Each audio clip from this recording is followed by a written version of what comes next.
The next session is called Elements of Success, and this panel will consider what's required to mount a successful social change campaign.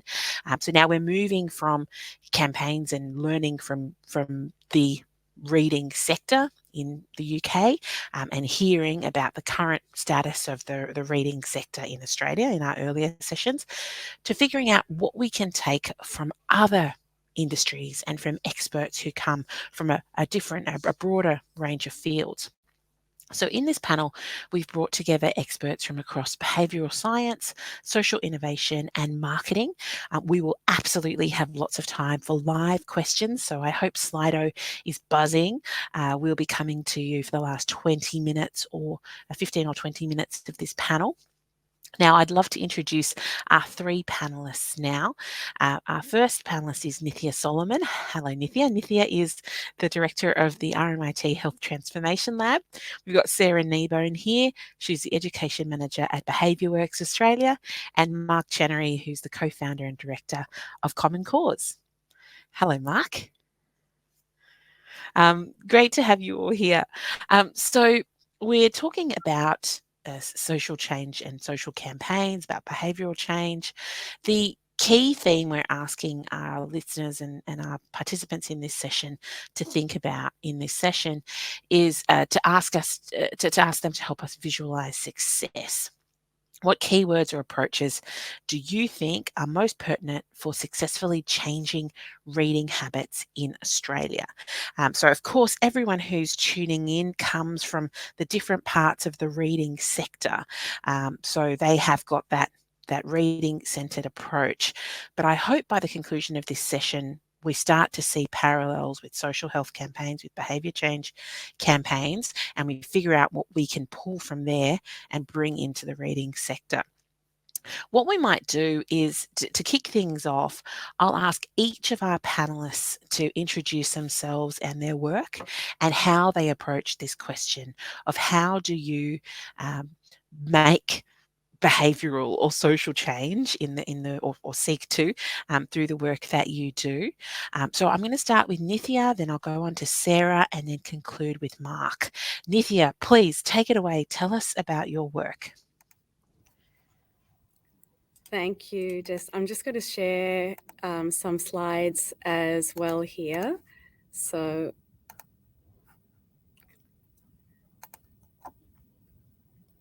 great. So hopefully that's coming through okay. And it's so wonderful to be here. I actually have a 6-year-old who's just started to learn how to read this year. So I'm very deeply connected to the theme of the symposium and everything that Volume is trying to achieve. The perspectives I'm going to offer come from the world of health and public health innovation in terms of setting up for futures in which social change and new norms can be sustained. I'll give a glimpse into how we here at the Health Transformation Lab do this, but also draw from some of my prior experience with Vic Health and Nike as well. So just briefly, a bit about the Health Transformation Lab. We were set up about 5 years ago, anchor funded by Cisco Systems and embedded into RMIT University to be a catalyst for how we describe it as new and anti-disciplinary ways of working across the health sector. We are a place where technology and design and enterprise can kind of clasp hands with health, with social justice, with community, and we work with leaders from all across the health and policy system and beyond. They come to us to be provoked in new direction, to be part of shared experimentation, or to set up large-scale types of social transformations. Now, at times, our work involves working quite deeply within an organization itself, so we can put together very bespoke, immersive experiences that can help organizations do things like build leadership capability or create cultural shifts or think about how they can innovate differently. At times we have flagship interventions that where we offer up demonstrations of what new norms could look like. This is an example of the Writing the Future of Health Fellowship, where we were looking to give creatives the lead in defining the vision for what health system reform could be like.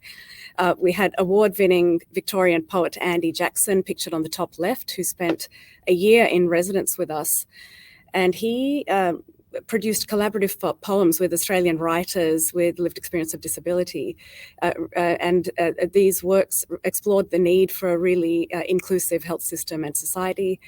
The anthology is going to be published very soon, but this kind of a structure is just has been a powerful way to get the inspiration of the creative voice into mainstream system change dialogue. Now, at times we spend a lot of our time actually trying to understand how to design for advanced technologies like robotics in healthcare and daily life.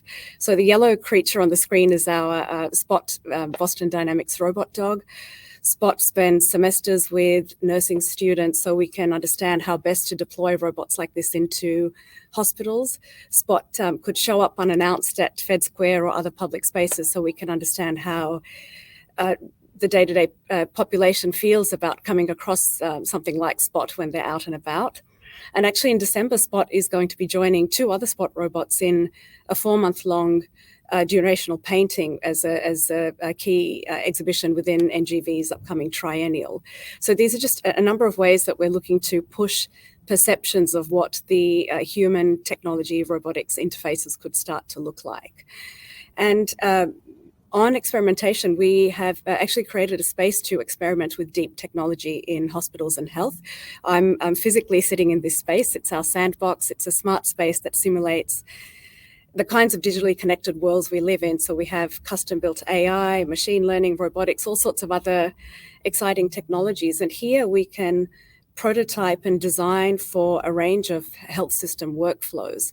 It's very hard to do this kind of experimentation in a hospital itself while it's running, which is why spaces like this sandbox and others like it are starting to become so valuable now in the health sector. So these are just a couple of very quick examples to show the various types of layers that we typically work in. It's quite common in public health to work in this way, and certainly public health campaigns and interventions do quite intentionally target both individual actions and behaviours, but also look at the design of the system around the individual, which could make it either so much easier or so much more difficult for behaviour change and social change to occur. And I'll just conclude by touching on an example of this kind of way of working via the Design to Move framework for action, which is drawing from my days at Nike. This was an effort designed to embed physical activity back into daily life. It was years in the making and really translated a vast global evidence base of research into a singular vision and concrete actions that pretty much anyone could find a way to enact, whether they're an individual or a large corporation, by way of creating early positive experiences for children and building physical activity back into daily life. And indeed, we did have over 100 organizations across the world publicly commit to aligning their actions against this framework. If you were a member of the public, though, your first access to the activity would have been through quite exciting public campaigns where high-profile influencers like Michelle Obama here pictured when she was the First Lady of the United States. And this kind of buzz is certainly incredible to catch the attention and the relevance of the general population, but underlying all of this was a fairly coordinated ecosystem of organizations who aligned on doing their bit to support those two asks of creating early positive experiences and integrating physical activity into daily life. So I'm just going to leave the world examples there, but really look forward to discussing more during the course of the session. There's a lot there. Thank you so much, Nithya. Let's move on. Sarah, please take us through your work and how it connects to behaviour change and social campaigns. Good afternoon, everybody. It's such a pleasure to be here. It's it's been so nice to hear all the different sessions that have gone on today, and I've certainly learned a huge amount. In terms of the way that the perspective that I'm going to talk about a little bit this afternoon within this session is using behavioural science and using behavioural insights and how we can harness some of those tools and techniques to enhance or complement the existing work, the existing excellent work that's already going on internationally and, of course, across Australia. I'm from BehaviourWorks Australia. We're part of Monash University. We're a large research enterprise, and we work with a lot of different partners and clients from across Australian government to help with those policy and program developments by bringing that behavioural perspective. And we are underpinned very much by the Sustainable Development Goals. So, of course, reading and literacy is an incredibly important part of achieving those goals. We work with a lot of different clients, as I say, across government and also industry. In terms of focus, where does behavioural insights play? Where can we use a behavioural perspective? When we're looking at trying to create change, we might be thinking about a large-scale approach, a meso or organisational level. But I think what the speakers here today have really been focused on particularly is that individual level. And that's really where the behavioural insights can come to play. It's focusing on that sort of individual level, that household level, those small systems where we can make a change.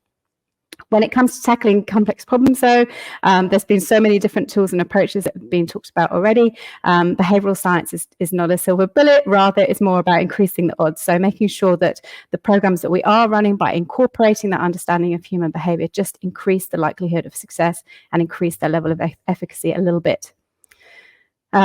By behaviour, what we're talking about, we have a very specific, narrow definition. It's one of the critiques of behavioural science and behavioural approaches is it becomes very narrow, very focused.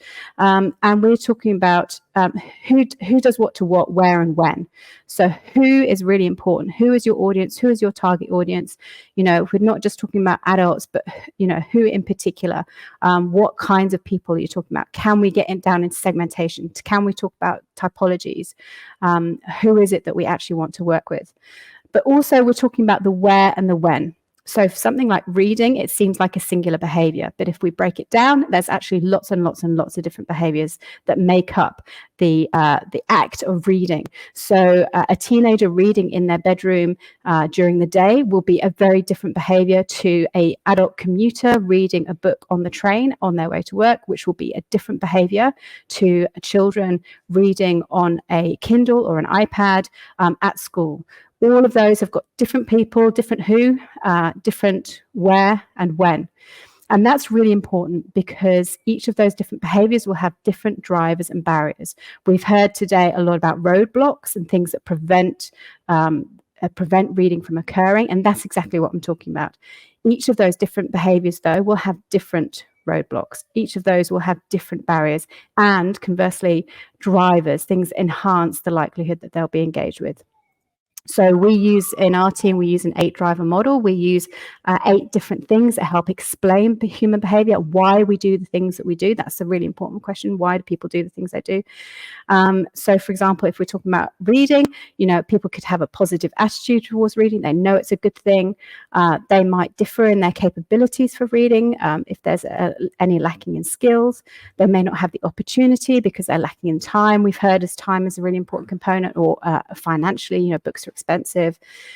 Social norms, we've heard a lot about social norms today. They're incredibly important. We know from the literature and we know from the surveys that have been carried out that recommendations are really important. So all of these different things can either increase the likelihood of someone reading or decrease it, make it less likely for someone to read. We also have to be aware of our own assumptions. We're all humans, we all behave, we bring our own thoughts about what works in terms of behavior. And if we are aware of those assumptions, then we can maybe avoid making some of those assumptions in our program design. Things like, the world is a wonderful place, it's full of diversity. That's one of the things that makes it so beautiful. Everybody here today is passionate about reading, is passionate about literature, is passionate about encouraging reading, but not everybody is like us. Different people have different attitudes, different values. They're coming from different places. And so being able to design something, if we design something because it would work for me, well, I am not the target audience. It's not necessarily going to work on the people that I'm trying to work with. So talking to them, engaging with them, working with stakeholders, as Philippa was just saying, is incredibly important. There is an assumption as well of this theory of change that knowledge leading to change in attitudes, leading to a change in intention, leading to a change in behavior. But in fact, that can break down all of those points. increasing knowledge doesn't necessarily lead to changes in attitudes. Changes in attitudes doesn't necessarily lead to changes in intentions. And changes in intentions doesn't necessarily lead to behavior. And we know that from our personal experience, our personal lives, because if it was the case, all the gymnasiums would be full, all the cake shops would be empty. We know that isn't true. So we know that there isn't a perfect connection between knowledge, attitudes, and behavior.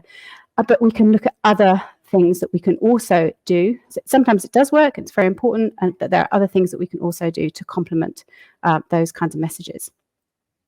Also trying to look at a little bit outside the box. There are some tools that we turn to automatically. There's some tools that we use regularly. We know that, we see that a lot with our partners. There's some tools they pick up and use again and again and again.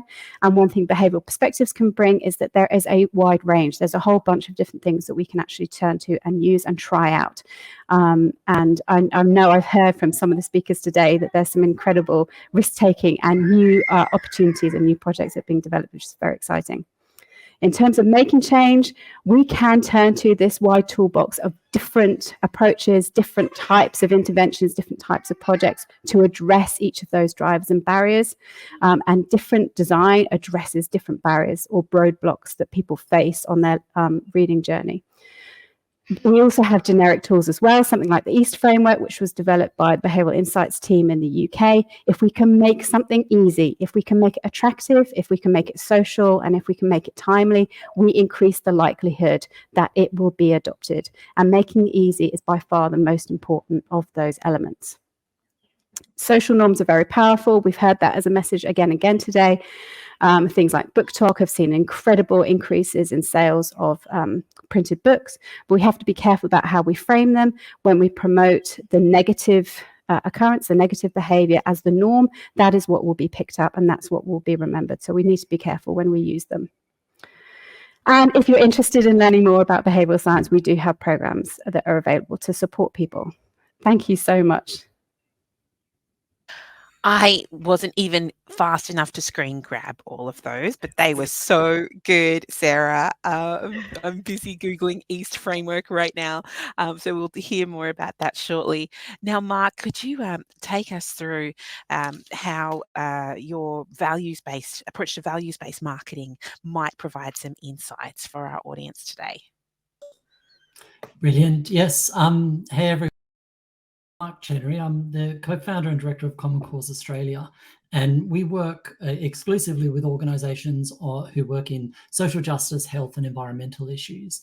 And the sort of work that we do is everything from message research to understand what messages cut through with our audiences most effectively, to messaging advice, but also training for people. And there are a few sort of insights and recommendations that have emerged from all of that research that I wanted to share with you today at the outset and talk about how that might apply in this space, but also acknowledge that reading is not a space that we have done message research in. But I'm fairly sure that the frameworks and concepts that I'm sharing would have some applicability. So what you're seeing now is the duck rabbit. So if you're looking at this, probably by now, as I've been speaking, you've probably been glancing at it, and by now you probably should have been able to make out that this random scribble is actually a duck seen from one perspective and a rabbit seen from another. And this illustrates quite an important concept in cognitive framing, which is one of the key disciplines that underpins our approach, and that is that most people can see most issues from multiple different perspectives.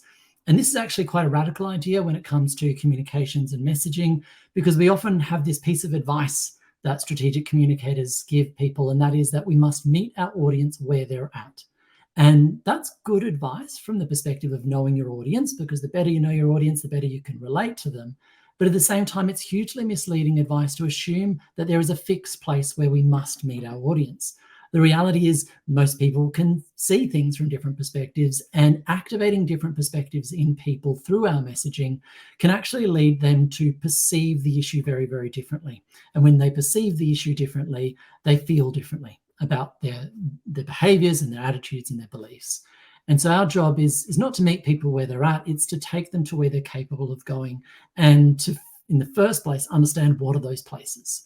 So a lot of our message research, for example, is understanding what are the helpful perspectives on this issue and what are the unhelpful perspectives on this issue. Because people are not rational. People do not make decisions based on all the facts and figures at their disposal. The vast majority of the time as we go about our lives, we're actually making decisions based on our gut reaction, what feels right to us. And that feeling is often driven by subconscious processes and biases and some of the things that Sarah was just talking to us about. And so our job is to understand what are those subconscious processes that are going on and which perspective activates those processes that are going to make people feel at a gut level like what we want them to do is the right thing to do, like reading. Now, one of the things that influences how people feel at a gut level are the values at play. And one thing that we always do with this biconceptualism concept on any issue, including reading, is we would split audiences into at least 3 different groups. On the one hand, you're going to have your base. These are the people who are avid readers and are very, very passionate about reading and the importance of reading. These are people who agree with us on any issue, whatever that issue is, in this case, reading, about the problem that it solves, and the solution, which is reading, and the benefits of that. And they're actually quite fixed in their perspective. So if you take the analogy of the duck rabbit, they see the rabbit. And when you try to tell them that it's a duck, they can't see it. It just isn't something that they can really meaningfully see from that. Our opponents, however, are people who see the issue from a different perspective. So these might be people who do not think that reading is a valuable thing, that it's maybe a thing of the past, whatever it is, whatever the unhelpful frames that underlie that position. And they are also not biconceptual, or not very biconceptual on this issue. They struggle to see reading from a different perspective. But in between, there's going to be a whole bunch of people who are persuadable. And these are people who can both see the issue from sort of a avid reader's perspective, but they can also see reading from that opposition perspective. And so our job is not to meet them where they're at, but to recognize that they actually hold conflicting views about reading, and to identify what are the perspectives that toggle that persuadable audience into a helpful frame of mind, and what are the perspectives that toggle them into an opposing frame of mind. And one of the things that we use to determine what are helpful and unhelpful frames is the values that frame activates. And I just want to talk about one key concept with values, and we could probably talk about this values map all day, but this is a values map that's taken from the social sciences. It's a model that was based on tens of thousands of research from tens of thousands of people into their values from literally every habitable continent on the planet. So it represents a cross-cultural model of values. If you want to search for it, you can go to our website, or you could check out the Shalom-Schwartz universal model of values. And one thing I want to draw your attention to is that everyone has different values, different cultures, and different individuals prioritize different values. But which values you use to motivate people actually affects how they behave very, very differently. So we know in a very predictable way that it is possible to engage any value in anyone, and by doing so, they will think and act differently as a result in, again, predictable ways. So self-direction, universalism, and benevolence, those yellow and green values on the map, these are known as intrinsic values, values that are inherently rewarding to pursue. And on the opposite side of them, we've got achievement and power down there in the bottom left corner. Now, achievement and power values are extrinsic values. They are centered on external sources of reward and punishment. So, for example, if you're driven by the value of honesty within benevolence, then if you're honest with someone, you automatically get an internal reward. It feels good to be honest if honesty matters to you. Whereas if you're driven by wealth within power, for example, and you work really hard to earn some money, but you don't get the money at the end of the day, you do not feel good about having engaged in that behavior. Your reward, your internal satisfaction, that's driven by those external rewards and punishments. And what we know about changing people's behavior is that it is possible to use any of these values to motivate people, but they have different effects. And the key one I wanted to draw your attention to is that intrinsic values, motivating people through any of these intrinsically rewarding values or motivations, is more sticky.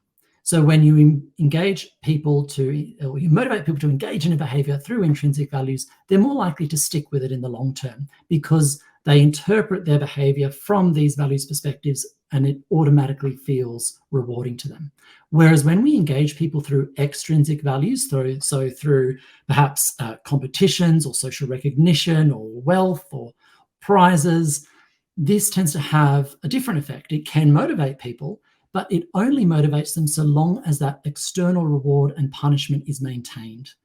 So I'm a parent, and I'm sure lots of people watching today are parents as well, and you've all faced that challenge of how do I motivate my kids? And one of the easiest things to do is to give them the external reward. The problem with extrinsic motivators, with these external motivating values, is that the behavior is only maintained so long as they're getting the reward. As soon as you take away the reward, people are more likely to drop out and stop engaging in the behavior. So that's one thing that I think we should be thinking about today is, what are we using to motivate our audience to engage in the behavior we want? And is that a motivation that is going to mean that that behavior is going to be sustained? Yeah, I hope that's been a little bit useful. Yes, thank you so much. There's, again, a lot there, Mark. I'm really interested in talking further about the persuadable audience and how we engage with them on that values level, and that broader question of what are we using to motivate our audience. That seems to be the key question here. When we think about this session and we think about the connection between the work that the three of you do and the objective, the mission for a lot of the people who are tuning in today, I suppose one of the ways that we can describe that is to support the broader span of the sector in making a tonal shift in how they design campaigns and how the whole industry designs campaigns, to kind of move beyond the kind of the shoulds. You know, this is good for you, eat your veggies, go to the gym, not the bakery. I loved that analogy, Sarah. But moving beyond the stats to connect with those, you know, in both the intrinsic and the extrinsic motivations. You know, what's the payoff? What's the joy, the connection, the feeling that people get when they identify as readers? And then also a discussion about how we shift the goalposts. Because I think some of the things that we like to measure as industries generally are things like sales, you know, or the number of participants in events, for example, and instead figuring out how do we measure engagement, how do we measure impact, how do we more accurately measure the value that an activity is having in people's lives and the way it's changing people's lives. So those are all big questions. I know this is a bit tricky because our audience are coming to this as librarians and people in publishing, people who work in the sector and who are deep in the sector. And right now we're taking a shift outside the sector to look in and try and transfer some of this knowledge across. So it's going to take us a little while to make those connections and to warm up. But let's start with a question for each of you. What, if there's one kind of takeaway that you could share with us, what can we learn from behaviour change, social campaigns, health campaigns, that can help us change a behaviour like reading in people's lives? What's one thing that you've learned from a campaign that you've run recently that you think has some resonance or relevance for our audience? And I might come and start with you, Nithya, then come to you, Sarah, and then Mark.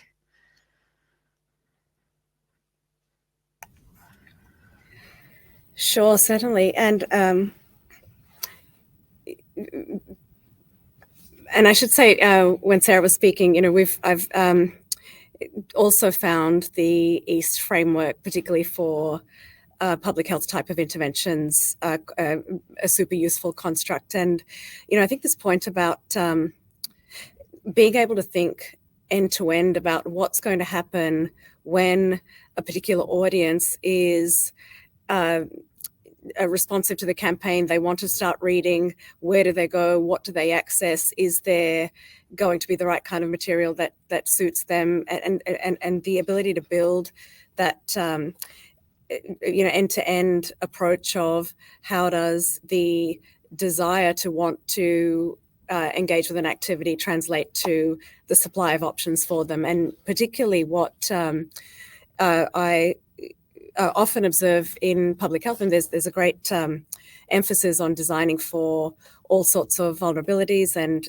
intersectionalities and the like, but at times the needs of particular groups are so nuanced that it really does take a very specific a deep dive into each cohort and really understanding the mechanics of their day-to-day life, what resources they've got available for them to really plan that through extensively. And particularly when I worked with in the international development context and looking at models of change in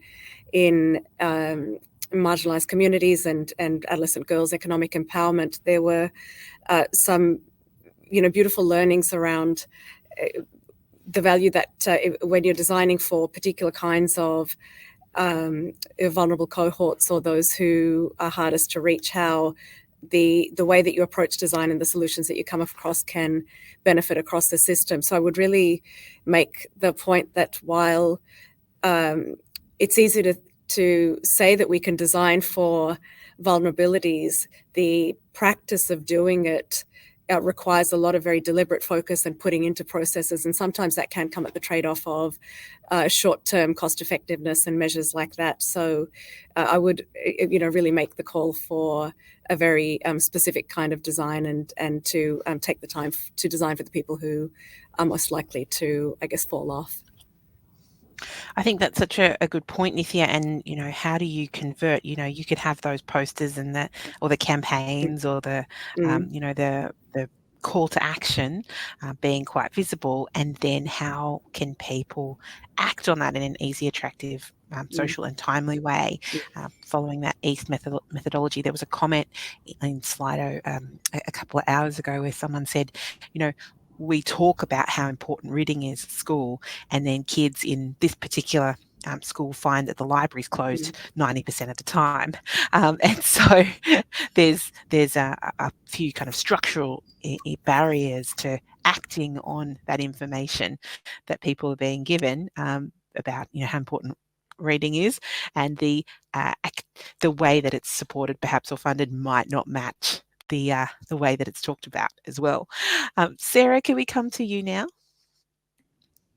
Yeah, thanks, Jess. And really, echoing that, Richard Thaler, who got a Nobel Prize for behavioral economics, he was asked, what are the top 10 things that you can do to change behavior? And he said, make it easy, make it easy, make it easy, make it easy, make it easy, make it easy, make it easy. And number 10, back to what Mark was saying, motivation. Like motivation, how do we get people motivated to do the behavior? But the first 9 things that we have to do is make it easy so that people can engage in the thing that we want them to do. I also wanted to echo and what Nithya was saying about the nuanced perspective. There was a program, we've had a longitudinal program running at BehaviourWorks with one of my colleagues that was looking at food waste. It was looking at household food waste. So a slightly different topic, but still, looking at the great Australian public, right? And we had to do that audience segmentation again, as Mark was talking about. People are, appear in the diversity of the population that we have. It's when we generalize, it can be quite tricky. We can use those generic tools like EAST, but if we want that deep dive, we want that greater understanding, we want that greater levels of efficacy and impact, we really have to pull those apart and understand them better. And we did that with this food waste challenge, with this food waste project. And we were working with Oz Harvest, which many of you may know their excellent work that they do to end food undersupply in Australia. And we did a really deep dive of people's behavior around food in the home. What were they doing? How much were they buying? Where were they storing it? How were they using it? When were they creating food waste? What did they do with the food waste? And that whole project, which ran for several years, ended up creating a tape. It was literally a piece of tape that said, use this first. and we put that on the food that was most likely to go off quickest in the fridge. And then people knew they had that visual reminder. There was something there. That was the thing that they had to use first. Those were the leftovers that they had to use up. And that's what we found had the biggest impact. And that campaign has now been taken very large scale. If you've been in Melbourne recently, there's even a tram with it on the side. And it's that, you know, what is the intervention? What is the change? What is the project or the program that is going to create that behavior or help support that behavior that we want to happen? And it's very, very hard when we come in and go, oh, well, if it was me in my home, you know, what would change my food waste behaviors is blah. It's very hard to do that because people are different. You know, it's very hard to generalize from our own personal experience. And so actually going and conducting that research and doing that investigation and getting that nuanced perspective, as Nithya was saying, can be so incredibly important. And it's really, really hard when you have an under-resourced a community. You know, we find it a lot. We work a lot in the environment sector. We work a lot in the health sector, and it's always the same. You know, how can we get the investment into this area so that we can better understand the problem and create more effective, more impactful solutions? Thank you, Sarah. And you know, that tape makes me think that it reminds me that people will also use things in ways that are unexpected. I saw someone using that tape this week in a share house, and yes, actually mapping out a section of the fridge where housemates would put any leftovers that they were happy for their housemates to eat or to share. And so one of the critical things that I think you can take away from that really wonderful example is, what is the point of action where you can have an intervention? You know, and what kind of reminder do people need? Like a visual reminder at the point of action, which is inside the fridge when you open it to make a decision about what you're eating or cooking or you know, taking to work for lunch, is such a useful insight. And I wonder if our listeners can think about what the parallel, the way you can translate that across to reading, you know, how we make that connection. Now, Mark, I was really excited to hear you talking about intrinsic and extrinsic values and the persuadable audience and what are we using to motivate people. What can you draw from some of the work you've done recently to share with our audience about designing effective campaigns? Yeah, so our focus is so much on values-based messaging and messaging. Really what our focus is out of the whole big complicated behavior change bundle is that motivation element, that 10th element. So, you know, work with Sarah to figure out what the first 9 are, and then maybe ask us about the 10th. But that motivation element is obviously important. It's an integral part of it. And the question, in terms of what we can learn from the work that we've done on other issues like social justice or health issues, is, I suppose, understand your audience and don't make assumptions about what motivates them. And in fact, one of the interesting things is that human beings are motivated by all sorts of different things, and we are all a bundle of contradictions. And we're actually not very good at knowing what really motivates us. So most of the thought that happens in the human brain happens below the level of conscious awareness, and we never really know what all these processes and biases and heuristics that are driving us. And so one of the mistakes that people make is just to simply ask them, you know, what do you think about this? Or what would motivate you to engage in this behavior?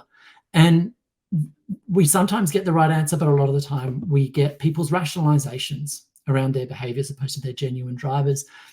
An example of that is a piece of research in which the behavior that we wanted was for people to reduce their electricity usage. And everyone in the study was supplied with smart meters, so they had the information at their disposal. They could see what was using up energy in their home, so they had the information. So what they then did is they split the participants into 2 different groups. One group received information about of sort of regular updates on how much electricity they were saving and how much money they were saving as a result of that. And the other group received information about how much electricity they were saving and the benefits of the reduced emissions from that energy for children in their neighbourhood with respiratory diseases. So very different types of motivations for why you might want to save energy. What they found is that the only people who actually saved energy were those who were motivated by those benevolence values, that concern for children in the neighbourhood, the people who were sent information about how much money they were saving did not actually reduce their consumption compared to a control group. But what was interesting, prior to the study, everyone was asked what would motivate you to reduce your electricity consumption, and the vast majority of people said money. So that's one thing I just wanted to put out there is, don't necessarily trust what people think or even say motivates them. It's not that they were lying. They genuinely thought this would motivate them, but we're often wrong about what's really going on below the hood. And it's important to sort of understand what's really going on. And one of the ways to do that is to use research differently, as opposed to just asking people what motivates them, is to test, is to provide them, like that study did, with different types of messaging, and then see which one actually shifts people's behaviour. And I suppose that point as well that was raised in the introduction, that everyone is different, and so you actually have to have a lot of different kinds of segmentation when you can. Obviously, I know that's expensive. I know that's difficult to achieve in a lot of contexts, but that different things will motivate different cohorts, and so you kind of have to do a improv approach of yes and kind of maybe try lots of different ways into your campaign so you can connect with different audiences. Like, I know for me, my key motivator on the bill is trying to have lower energy use than people of the same size household as me. So I'm just a highly competitive person competing with my power bill. And so, we're all weird in our own ways. But there's lots of questions now coming forward in the chat, and we will come to some of those questions in about 5 minutes. We've got people asking particularly about those motivations, about the, how we can dive more into the motivations.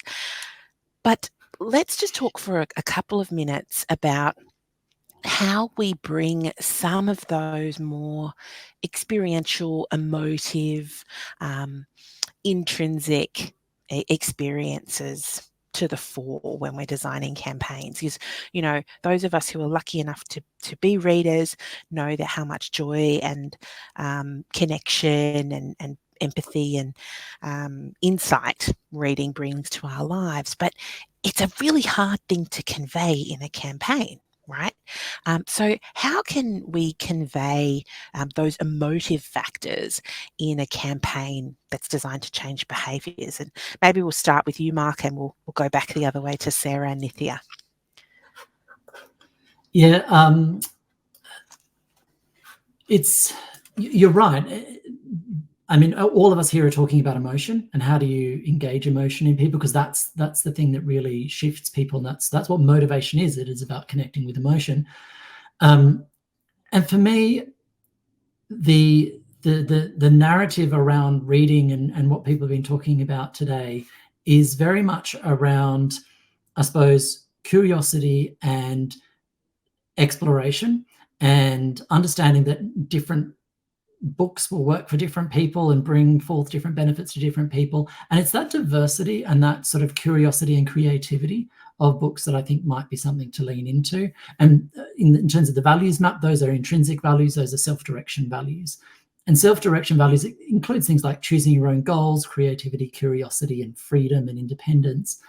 And I think if I was crafting a campaign on reading, I reckon I'd be leaning into that and leading into talking about the way in which books enable you to explore things beyond your horizons, and to be your own person and to choose your own path and choose your own adventure, kind of thing. I think that's productive territory for me, but that's just a little bit of a stab in, not quite the dark, but an evidence-based suggestion as to where we might be able to tap into that emotion, because ultimately values motivate us because they make us feel something. And if we can focus on what are those values that we're trying to tap into, that's a lot more effective than trying to do a horses for courses approach where you're trying to appeal to lots of different values and lots of different motivations in everyone. It just confuses people as to how they're supposed to feel. It's interesting because that's the very first thing I think Anna said this morning was how reading has the power to enable or enhance your autonomy sense of self and identity, and it's about self-actualization. So that's a really interesting thread to carry through. Sarah?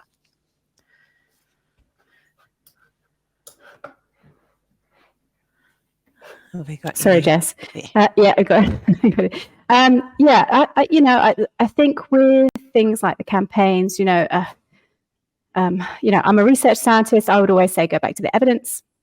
And from what we've seen for things like the Australia Read Survey and the national surveys, people on the whole have very positive attitudes towards reading. People think reading is a good thing. People recognize the value of reading. They recognize the importance of reading for different age groups.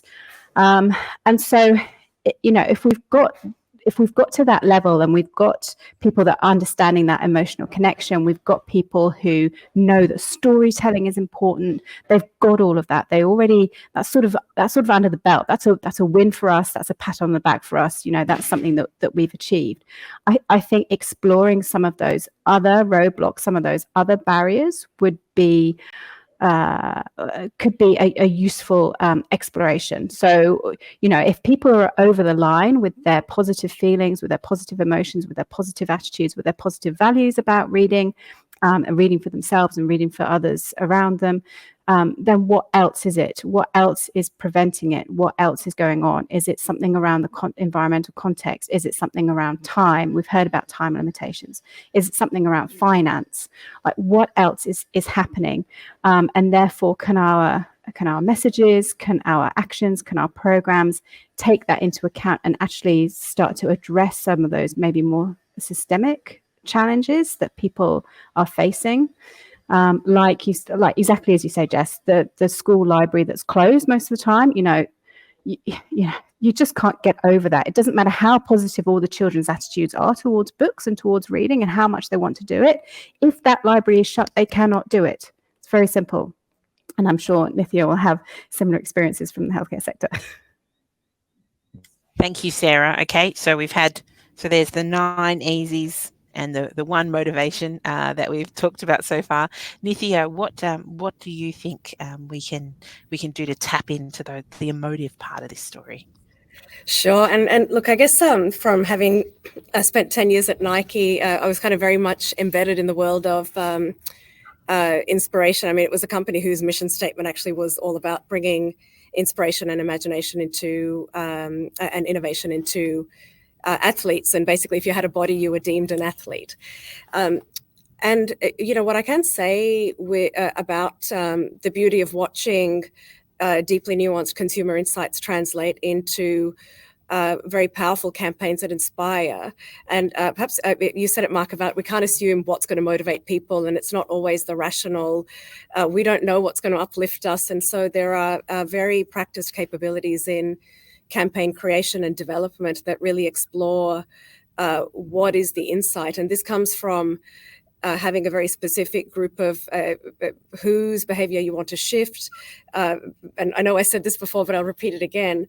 But really spending time to understand, how does this person tick? Like, they might express that they want to do X, Y, and Z, but really the key insight is something else. And so how do we bring that out? And then magically this campaign gets designed that no one would have, perhaps not the strategy office would have developed on paper, but it's there because of connecting, the ability to connect to humans and understand that human insight. And as humans, we are so driven, motivated, and connected by story. And the successful campaigns often just have a way of storytelling. And I also have a side life in performance, and the same thing happens on stage. There's a way to connect to people that's not about the rational. It's about something much, much more profound. And authors, creatives do this very intuitively, and finding ways to bring that authenticity and connection into the interface that people engage with, I've seen time and time again to be the most powerful. What I will also say is that perhaps there's an assumption that, or maybe not, but it's worth testing whether there is an assumption that it's always about the individual making some kind of decision to read more, or the onus is on the individual to do the heavy lifting of where do I do this extra bit of activity. And there was some beautiful trials back when in healthy eating, and particularly at Alfred Health, where, in the cafeteria environment, they just took all the unhealthy drinks out of sight and put water at eye level, and people's automatic behavior was, I'm going to grab some food, I want something to drink, there's water, I see it available, and that's the end outcome. So that individual never had to think about, do I really feel like a Coke today or something else? But I know I should have water, and that process was all cut out, and it was the system just defined the action. So it became quite easy and took burden off the individual. So there's similarly, my son goes to school every morning and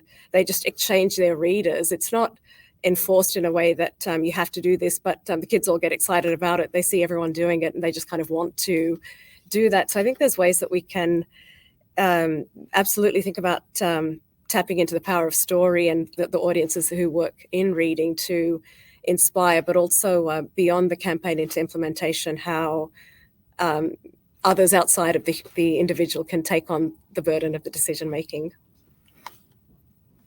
Thank you. So there's two key tracks of thought here in this conversation. One is the power of story to inspire. I love this tapping in, going beyond the rational to the intuitive and the profound, and what an amazing cohort as well does the reading sector have to work with as authors and people who tell stories. But then also, how do we take the onus off individuals and look at the systems and the systemic barriers that are preventing people from engaging in reading. So this is a very good moment for us to go to some of those many questions that are coming through. I'll try and make these really quick. Mark, there's a question here about your thoughts on the reading challenges we sometimes see. I remember the MS Readathon when I was a kid, and there's the Premier's Reading Challenge. Is competition, is it helpful or is it exclusive? What do you reckon?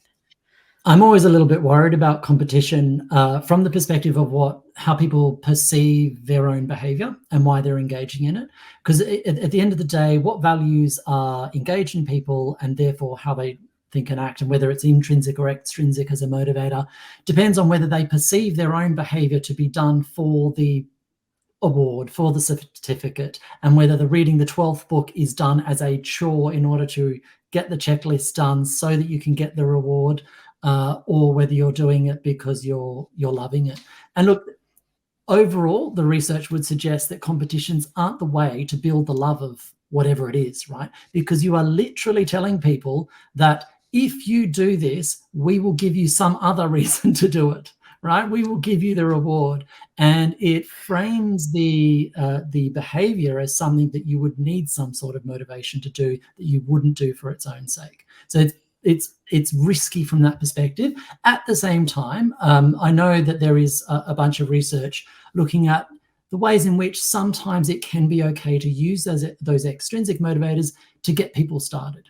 But it does require a very conscious effort to then transform their motivation and get them to think about that motivation differently. And it depends on what you're motivating people through. So with my own kids, for example, when I'm trying to get them to sort of into a habit of doing homework or doing reading with me, the technique I use, instead of offering them like sweets or some sort of physical reward, the reward was the time that we spent together that was really lovely and nice.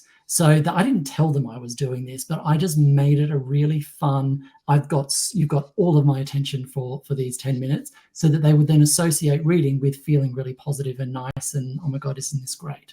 Because I didn't want them to think that they were doing it because I was forcing them to do it. Get that 12th book reading. Well, it's the reading should be part of the reward. It's not the kind of like the thing that's on the way, I suppose. It's the part of the payoff. But there's another great question from Cass, and I might come to you for this one, Sarah. If you were to design an experiment that encourages more reading by pairing reading with an existing activity or behaviour, which behaviour would you choose? I mean, I'll love Nithya and Mark to think about this too, because I think it's a fantastic question. Because it's kind of like what Mark was just saying there. You know, it's the hanging out time and the reading paired together. Is there anything else that you think you could connect it with, Sarah? Thanks, Jess, and thanks so much, Cass. Really good question, and a tricky question as well, because you know, if we're looking at it in terms of using a different activity to leverage off to encourage additional reading on top. Again, you know, wouldn't want to stray too far to, exactly as Mark points out, you know, what is the risk of setting up reading as the as not being the inherently valuable activity in and of itself. Rather, it's a means to an end. So the other thing is the attractive thing. The other thing is the better thing, rather than the reading itself is the attractive thing, and the reading itself is the beneficial thing, the thing that we enjoy, the thing that we like, the thing that we want to do. So you know, and it might be a case of, you know, when it's you know, this might be an opportunity where you could leverage off some of those social norms. You know, we're very social animals. We've heard quite a lot about social norms today. You know, we inherently like doing things together because of the way that we have evolved. You know, don't work against evolution, work with evolution. And so if we can, you know, incorporate that social aspect, again, which the East framework mentions, if we can incorporate that social aspect so that we build those social connections and those interpersonal connections at the same time, then maybe that provides a little bit of extra support to the behavior of reading and the pleasure that we get from reading. I love that. So it's, you know, tapping into the social is something that we've heard a couple of times today. Nithya, do you have any ideas that are coming to mind? Sure, and look, isn't it the case that it's so dependent on the individual? You know, I think of, and in terms of, are we defining reading as physical books or pieces of paper or the audio books? I know many people who on long commutes really value the option to have audiobooks. It's not practical to have something physical if they're driving, but other forms of story and books can be quite successful. Others, you know, in the midst of a workout or something, there's books mounted on exercise bikes and the like. For children, I guess I have also observed, and I mean, this is not any statistically significant sample group, but they're very drawn to activities and characters that they like. So I guess with digital technologies, we do have so many other options to build in literacy or connection with stories, to even have reinforcing mediums, whether it's a cartoon or an animated version of something that might then refer back to, and you know, of course, cinema does this very well in terms of the books and the movies that pair together. So, but I guess ultimately this is maybe reinforcing Sarah's point on the social, and really where do we like to spend our time, what other things motivate us, and how do we connect reading, story or literacy with those.